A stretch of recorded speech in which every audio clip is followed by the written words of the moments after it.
Le vernis, c'est fait pour protéger ses figurines, mais de quoi? Comment ça marche? Quand est-ce qu'on en fait un et quand est-ce qu'on n'en fait pas? Salut les copintres, c'est Guillaume et bienvenue sur ma chaîne Apprendre la peinture sur figurines. Alors aujourd'hui, on continue notre challenge et on va répondre à une question qui a été posée sur la dernière vidéo, qui a été posée par Anime Your Life et qui me demande: Hello, merci beaucoup pour tes vidéos. J'aurais une question à aborder. Les vernis, comment ça marche? Est-ce possible de passer une couche de vernis au pinceau sur certaines zones en vernis brillant et après bomber toute la figurine au vernis mat? Par exemple, pour les yeux, c'est mieux quand c'est un vernis brillant.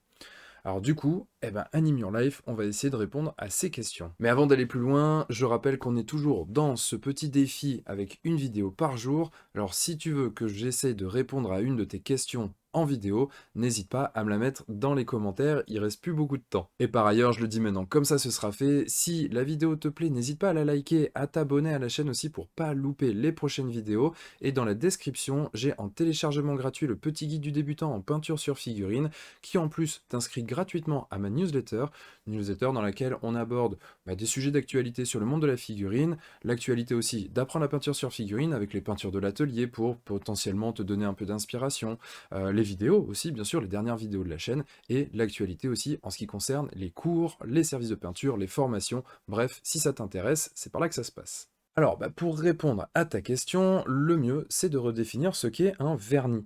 Un vernis, habituellement, dans la plus grande majorité des cas, a priori, c'est constitué de trois composants. Alors, on va avoir un liant polymérique. En gros, ça fait l'effet d'une résine, c'est-à-dire que quand ça sèche, ça devient tout dur et c'est transparent.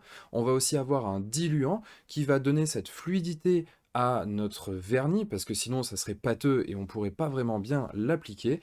Et le troisième, ou en tout cas les troisièmes constituants, ce sont des additifs qui vont servir en fait à définir un petit peu tout ce qui va être le temps de séchage du vernis, si c'est mat, satiné ou brillant, ce genre de choses. Et alors pour nous, pour nos figurines, ce vernis il peut être appliqué un peu comme une sous-couche, c'est-à-dire soit au pinceau, soit à la bombe, soit à l'aérographe.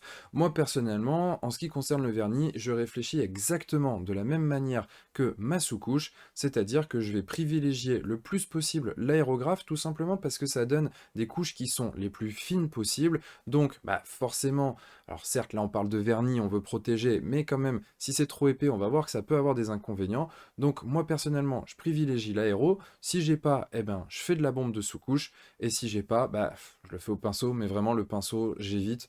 Je sais même pas si je l'ai déjà fait au pinceau en vrai. À part cas particulier dont on va parler un petit peu plus loin dans la vidéo. Mais alors concrètement, en quoi il va nous aider à protéger nos figurines ce vernis? Il a trois actions. Il va avoir une action physique, une action chimique et une action d'absorption d'énergie. Waouh, il est balèze. Alors, la protection physique, en fait, c'est celle à laquelle on pense tout de suite. C'est-à-dire qu'avec la couche de vernis un petit peu dure, ça va protéger les figurines des rayures, des impacts, ce genre de choses qui auraient tendance à abîmer, à écailler la peinture, ou autre chose aussi, par exemple l'humidité qui pourrait potentiellement abîmer un peu la peinture qui a été faite sur les figurines. Donc ça, c'est pour la protection physique. Ensuite, on a une protection chimique. Et en ce qui concerne la protection chimique, donc là, on va avoir de la protection contre l'oxydation. Donc ça, bon, c'est vrai que l'oxydation, ça joue sur tout. Alors, au niveau des figurines, voilà, c'est pas non plus une conservation sur 1000 ans qu'on souhaite pour nos figues, mais malgré tout, ça permet d'éviter des petits soucis de ce côté-là. Ça permet aussi de protéger au niveau de l'acidité qu'on peut potentiellement avoir avec nos grosses mains pleines de doigts, n'est-ce pas? On transpire toujours un petit peu, surtout lors de nos parties tendues. Et donc du coup, si on met un petit peu de transpiration, c'est toujours un peu acide, ça peut abîmer un peu la peinture de nos figurines. Et le dernier point, bon là ça serait quand même vraiment pas de bol ou pas de faire attention tout ça, mais ça protège aussi des éclaboussures d'éventuels petits solvants un peu légers. Par exemple, si tu es en train de travailler sur ton atelier avec un petit solvant, bon, s'il y a une éclaboussure, ça protège. Maintenant, bon, le mieux, plutôt que le vernis, c'est quand même de faire attention.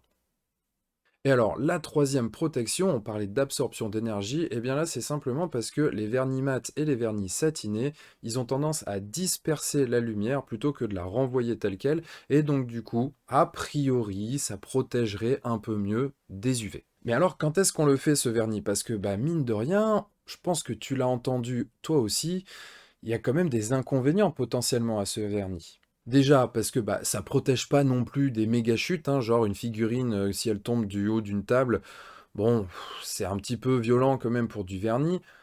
À plus forte raison si c'est une figurine en métal, là t'oublies.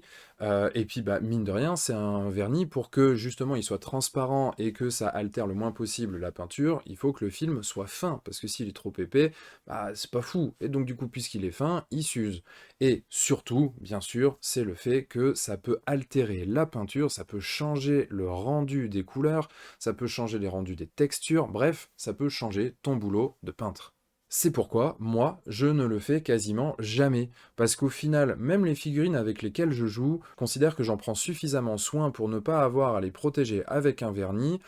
Et voilà, ça reste des figurines de jeu. Si à un moment donné, il y a un petit peu de peinture qui s'enlève à un endroit, c'est pas ça non plus qui va me rendre dingo. Alors par contre, en effet, quand j'y passe un peu plus de temps sur des jolies figurines de jeu, ça peut m'arriver de le faire, mais même là, c'est super rare. Et à un endroit où je le fais jamais, jamais, c'est sur mes figurines de concours. Là, j'ai trop peur que ça fasse tout foirer, que ça change tout le travail que j'ai fait en peinture. Du coup, tout simplement, je le fais jamais. Et en même temps, mes figurines de concours, bah, je les manipule pas particulièrement. Je les prends par le socle, je les transporte. Les juges des concours bah, sont censés faire plus ou moins pareil, et ils font très généralement bien attention.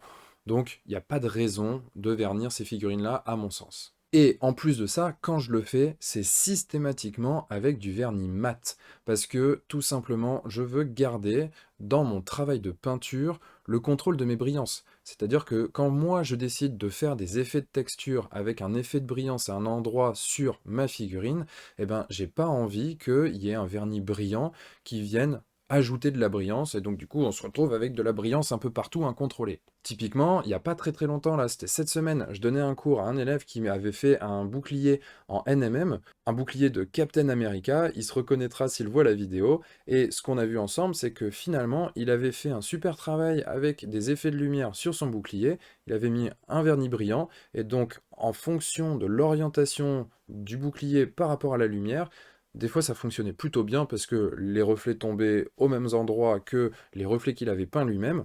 Bon bah du coup vu qu'il les avait peints, ils servaient à rien, les reflets du vernis, et à d'autres moments, ça tombait à d'autres endroits, et donc ça avait plutôt tendance à brouiller le message. Et un peu plus tôt, je disais que je le faisais systématiquement à l'aérographe, éventuellement à la bombe, mais jamais au pinceau. Tout simplement parce que quand on le fait, ce vernis, on veut vraiment une couche très fine. Parce que cette couche fine, elle nous assure qu'il n'y ait pas d'accumulation du vernis à aucun endroit de la figurine, et quand le vernis s'accumule, je te le donne en mille, ça fait des traces, et ça fait vraiment des traces blanches qui peuvent ruiner la peinture. J'ai déjà vu pas mal de photos de gens qui du coup disaient au secours, j'ai fait un vernis, comment je fais pour rattraper tout ça? Et une fois que c'est fait, pour le rattraper, bah, c'est vraiment pas facile. Le seul moyen, c'est plus ou moins de refaire une couche de vernis en priant pour que celle-ci, elle soit suffisamment fine pour pas faire de traces, et par contre qu'elle refasse une surface suffisamment lisse pour cacher l'effet de blanc qui s'est créé. Bon bref, une fois que c'est fait, c'est pas foufou.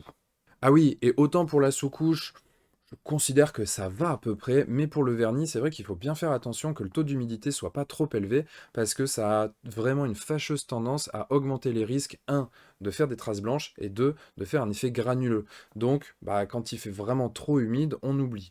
Après, quand on dit trop humide, c'est vraiment très humide. Généralement, chez nous, on est quand même chauffé, donc même quand il pleut dehors, c'est pas bien grave, il n'y a pas une humidité de dingo. Mais alors avec tout ça, finalement, j'ai même pas encore dit quand est-ce que je préconise de faire un vernis. Alors, un bon moment pour utiliser du vernis, et en l'occurrence du vernis mat, c'est quand on veut faire de la correction par rapport à des brillances qui ont été créées sur notre figurine suite à l'utilisation de certaines peintures ou de certaines techniques. Par exemple, les lavis et les peintures contrastantes peuvent avoir tendance à donner un effet un peu brillant. Et donc du coup, quand on veut changer, casser cet effet de brillance, eh bien, il nous suffit la plupart du temps de passer un petit vernis mat, et ça va casser cette brillance. Alors pourquoi ça fait ça? Pourquoi un vernis est mat? Pourquoi un vernis est satiné? Pourquoi un vernis est brillant? C'est simplement, donc on l'a vu plus tôt dans la vidéo, c'est dû à l'ajout d'additifs qui vont changer les caractéristiques du vernis, et en fait ce que ça fait sur la figurine, c'est que les vernis mat vont être micro-granuleux, donc on ne va pas voir ni sentir au toucher le grain, il est beaucoup trop petit, mais ça va avoir pour effet de disperser la lumière, et donc de ne pas créer des zones de brillance brillance, puisque la lumière, elle se disperse un peu partout. À l'inverse, un vernis brillant, lui, il va avoir tendance justement à faire des effets de brillance parce qu'il est très lisse, et quand un vernis est très lisse, une surface est très lisse, ça va avoir tendance à concentrer la lumière, et c'est ça qui donne cet effet de brillance. Un autre bon moment pour utiliser du vernis, c'est pour protéger sa peinture quand derrière, on va vouloir faire des effets de texture.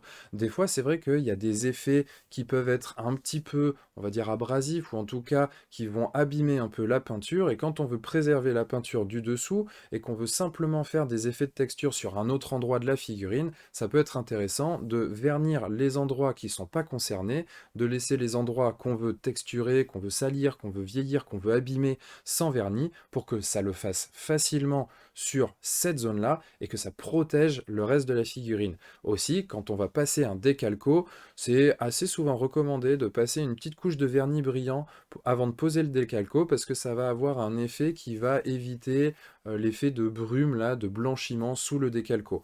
Là, pour le coup, c'est quelque chose que j'ai entendu, je le précise, je ne l'ai pas vérifié moi-même, tout simplement parce que des décalcos, si j'en ai mis 2 dans ma vie, c'est beaucoup.